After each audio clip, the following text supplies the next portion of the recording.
नमस्कार दर्शकवृन्द, कार्यक्रम करियर होराइजनमा तपाईलाई हार्दिक स्वागत छ। कार्यक्रम करियर होराइजन शिक्षा र त्यसको एप्लिकेसनमा केन्द्रित दैनिक कार्यक्रम हो। आजको कार्यक्रममा हामीले राजधानीमा सञ्चालित विभिन्न विद्यालयहरूले प्रदान गरिरहेको शैक्षिक गुणस्तरका विषयमा चर्चा गर्दैछौँ। दर्शकवृन्द, विद्यार्थीहरूको आवश्यकतालाई ध्यानमा राखेर शैक्षिक संस्थाहरूले आफ्ना गतिविधिहरू सञ्चालन गरिरहेका हुन्छन्। विद्यार्थीको शैक्षिक विकास सँगसँगै उनीहरूको व्यावहारिक ज्ञानलाई पनि केन्द्रमा राखेर सञ्चालित स्कुल हो बाल गीताञ्जली स्कुल। गुणस्तरीय शिक्षाका लागि प्रतिबद्ध राजधानीको मूलपानीमा रहेको यस स्कुल सम्बन्धी तयार पारेको एक रिपोर्ट अबको प्रस्तुतिमा। गुणस्तरीय समय सान्दर्भिक एवं व्यावहारिक शिक्षा आजको आवश्यकता हो। यही आवश्यकतालाई मनन गरी ग्रामीण क्षेत्रमा विद्यार्थीलाई बाल मैत्री ढंगबाट गुणस्तरीय एवं व्यावहारिक शिक्षालाई प्राथमिकताका साथ अध्यापन गराउने उद्देश्यले स्थापना भएको स्कुल हो बाल गीताञ्जली स्कुल। विक्रम सम्वत 2053 सालमा काठमाडौँको मूलपानीमा स्थापना भएको यस शैक्षिक संस्थाले विद्यार्थीलाई प्रयोगात्मक ढंगबाट अध्यापन गराउँदै आइरहेको स्कुलका प्रिन्सिपल महेन्द्र राज घिमिरे बताउनुहुन्छ।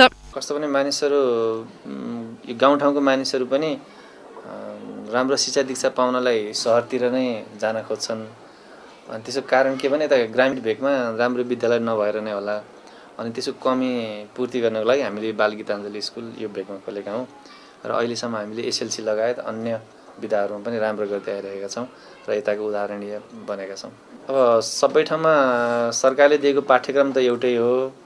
अनि पढाउने टिचरहरू पनि काठमाडौँ उपत्यकामा धेरै जसो दक्ष नै छन्, तर अलिकति पढाउने शैलीमा चाहिँ हामीहरूको फरक छ। हामी अलिक बढी एक्स्ट्रा करिकुलर एक्टिभिटिज र प्रोजेक्ट बेसिसमा विद्यार्थीहरूलाई पढाउँछौँ। त्यही नै हाम्रो अलिकति नौलो पहिचान हो। राजधानी शहरभन्दा केही टाढा शान्त, प्रदूषण रहित एवं हरियाली वातावरणमा विद्यार्थीलाई अध्यापन सँगसँगै उनीहरूको चौतर्फी विकासमा समेत स्कुलले ध्यान दिँदै आइरहेको छ। विद्यार्थीको मनोविज्ञानलाई बुझी उपयुक्त शैक्षिक वातावरण प्रदान गरेकै कारण स्कुलले हरेक वर्षको एसएलसी परीक्षामा उत्कृष्ट एवं 100% नतिजा ल्याउन सफल भएको स्कुलका प्रिन्सिपल महेन्द्र प्रसाद घिमिरे बताउनुहुन्छ।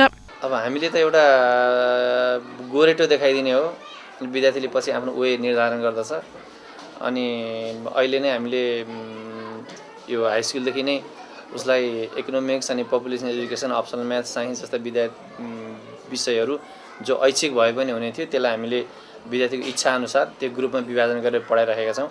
अनि तिनै क्षेत्रमा पछि विद्यार्थीहरू अघि बढ्दै जान्छन् जस्तो लाग्छ मलाई। बाल गीताञ्जली स्कुलले दक्ष एवं अनुभवी शिक्षक समूह, उपयुक्त कक्षा कोठा, कम्प्युटर ल्याब, पर्याप्त खेल मैदान, यातायात, होस्टेल लगायतका सुविधा विद्यार्थीलाई प्रदान गर्दै आइरहेको छ। विद्यार्थीलाई किताबी ज्ञानमा मात्र सीमित नराखी उनीहरूको सर्वाङ्गीण विकासका लागि स्कुलले विभिन्न अतिरिक्त क्रियाकलापमा सहभागी गराउने गरेको स्कुलका इन्चार्ज तीर्थराज घिमिरे बताउनुहुन्छ। विद्यालयमा खास गरी स्कुल लेभलका विद्यार्थीहरूलाई पठन पाठन गर्ने क्रियाकलापमा पढाइका अतिरिक्त हामीहरूले विभिन्न गतिविधिहरू गराउनु अति महत्त्वपूर्ण छ। किनभने विद्यार्थीहरूको सर्वाङ्गीण विकास नै सर्वोपरि हो।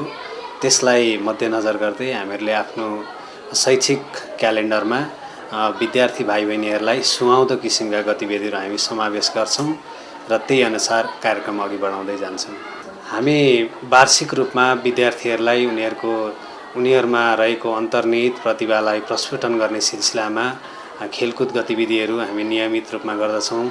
अनि उनीहरूको शैक्षिक स्तर वृद्धि गर्ने खालका कार्यक्रमहरू, कविता प्रतियोगिता, हाजिर जवाब प्रतियोगिता लगायतका विभिन्न गतिविधिहरू पनि हामी गर्दछौँ। र त्यो सँगसँगै नृत्यका कक्षाहरू नियमित रूपमा हुन्छन्, सिङ्गिङका कक्षाहरू नियमित रूपमा हुन्छन्।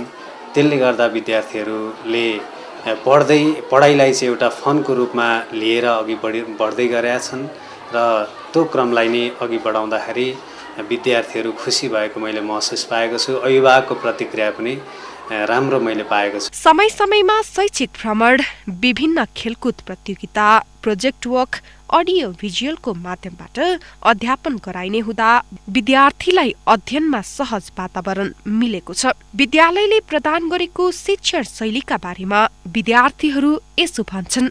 हाम्रो स्कुलमा अब यो सबै कुराको फेसिलिटिजहरू छ होइन। अब यो ई लर्निङहरू होइन, ई क्लासेसहरू, प्रोजेक्टरबाट अब जुन च्याप्टरको पढाइ हुन्छ नि त्यो च्याप्टरको बारेमा पहिल्यै डिस्कस गरेर अनि बल्ल हामी टेक्स्टभित्र जान्छौँ होइन। यसले गर्दा हामीलाई अलिक सजिलो पनि भएको छ कि।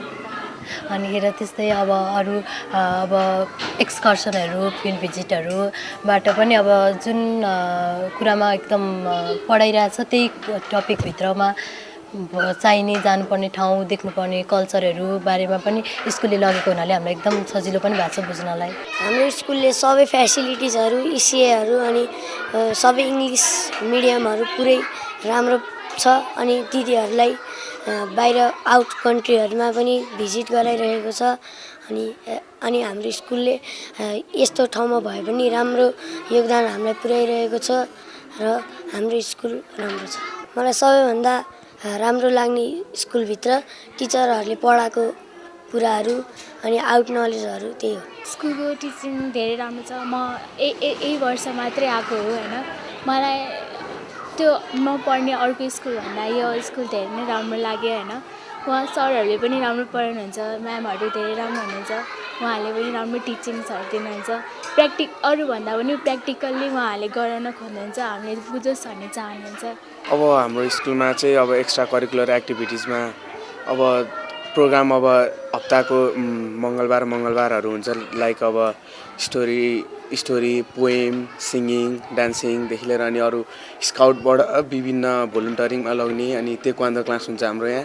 अनि तेक्वान्दोबाट पनि हामीले अब छुट्टै नेपालकै छुट्टै जिल्लाहरूमा पनि गयौँ खेल्नको लागि। अनि त्यहाँबाट प्लस स्काउटबाट पनि क्याम्पहरू भयो। अनि त्यहाँबाट स्काउटबाट पनि भोलिन्टियरिङ गर्नको लागि विभिन्न ठाउँमा गएर अब त्यहाँको वातावरण होइन अनि त्यहाँबाट हामीले के कन्ट्रिब्युसन गर्न सक्छौँ। लाइक अब अस्ति पनि त्यो बाढीले गरेको उसमा पनि हाम्रो स्कुलको सहभागिता थियो। अनि त्यहाँबाट अब एजुकेसनमा पनि तपाईँको एजुकेसन विथ फन होइन, प्र्याक्टिकल एजुकेसन एकदम।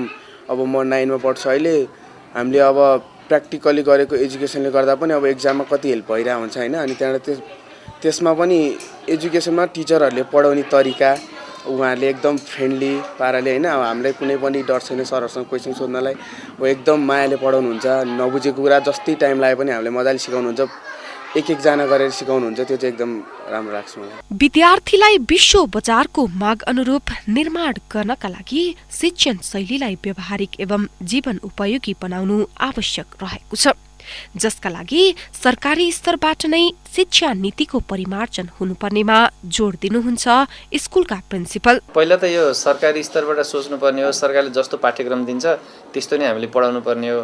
अनि यो प्र्याक्टिकल नलेजको व्यवस्था चाहिँ अलिकति अहिलेको किताबहरूमा कम पाइन्छ। सरकारले त्यतातिर जोड दिएदेखि जस्तो 8 कक्षादेखि नै अब हामीले कृषि विषय राख्यौँ भने त्यो पछि 10 कक्षा पास गरिन्जेलसम्म एउटा हाई स्कुलबाटै जेटी उत्पादन हुनसक्छ। अनि प्राविधिक शिक्षातिर हामीले जोड दियौँ भने अब अहिलेको नयाँ टेक्नोलोजी, टेलिभिजन, मोबाइल मर्मतका कुराहरूदेखि लिएर सबै कुरा सानैदेखि बच्चाको इच्छाअनुसार सिकाउँदै गयो भने पक्कै पनि त्यसले विद्यार्थीलाई पछि आफ्नो जीविका उपार्जनको बाटोतिर लैजान्छ। खास गरी त्यस्तो शिक्षा हुनुपर्छ।